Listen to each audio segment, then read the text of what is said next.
Junk journaling. Hello guys, ചുമ്മാതെ ഒരു variety പിടിച്ചതാ.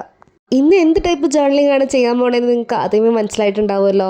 കുറേ നാളുകൊണ്ട് വിചാരിക്കുന്നതാണ് ഈ ജങ്ക് ജേർണലിംഗ് ചെയ്യണമെന്ന്. എന്തെങ്കിലും വാരി ഒട്ടിച്ചൊരു ജങ്ക് ജേർണലിംഗ് ചെയ്യാന്ന് വെച്ചാൽ അതിനെൻ്റെ മനസ്സ് സമ്മതിക്കുന്നുമില്ല. എന്നാൽ തന്നെ അതിനൊരു സാറ്റിസ്ഫാക്ഷൻ കിട്ടാനും പോണില്ല. അതുകൊണ്ട് തന്നെ എൻ്റെ വീട്ടിൽ എപ്പോഴും കാണപ്പെടുന്നതും ഉണ്ടാവുന്നതുമായിട്ടുള്ള ഫുഡ് പാക്കറ്റ്സ് വെച്ചിട്ട് തന്നെ ഇന്നത്തെ ജങ്ക് ജേർണലിംഗ് ചെയ്യാമെന്ന് ഞാൻ വിചാരിച്ചു. ഇത് ചെയ്യാനായിട്ട് നിങ്ങളുടെ കയ്യിൽ ഞാൻ എടുത്ത സാധനങ്ങൾ തന്നെ വേണമെന്ന് ഒരു നിർബന്ധവും ഇല്ല. നിങ്ങളുടെ വീട്ടിൽ എന്താണോ ഉള്ളത് അത് വെച്ച് നമുക്കൊരു ജേർണൽ ചെയ്യാം.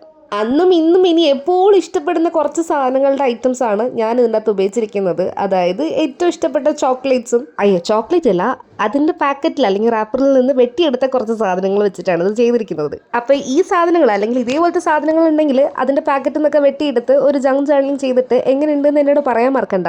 പിന്നെ ഇതിൻ്റെ കൂട്ടത്തിൽ തന്നെ എനിക്ക് വേറെ ഒരു കാര്യം പറയാനുണ്ട്. എൻ്റെ എല്ലാ വീഡിയോയ്ക്കും ഡിസ്ലൈക്ക് അടിച്ചു പോകുന്ന രണ്ട് മഹത് വ്യക്തികൾ നമ്മുടെ ഈ കൂട്ടത്തിലുണ്ട്. അത് ആരാന്ന് എനിക്ക് അറിയണ്ട, അതിൻ്റെ ആവശ്യമില്ല. ഇഷ്ടപ്പെടുന്നതും ഇഷ്ടപ്പെടാത്തതും ഒരാൾക്കാരുടെ പേഴ്സണൽ കാര്യമാണല്ലോ. പക്ഷേ ഇത് അങ്ങനെയല്ല എന്നും വേറെ എന്തൊക്കെയോ കാരണത്താലാണ് എല്ലാത്തിലും ഡിസ്ലൈക്ക് അടിച്ചു പോകുന്നതെന്ന് മനസ്സിലായി. ഇവരോട് എനിക്ക് ഒന്നേ പറയാനുള്ളൂ, അസൂയക്കും കുശുമ്പിനും മരുന്നൊന്നുമില്ല. വെറുതെ നിങ്ങൾ നിങ്ങളുടെ സമയം കളയാതെ വേറെ എന്തെങ്കിലും ജോലി ചെയ്തതായിരിക്കും നല്ലത്.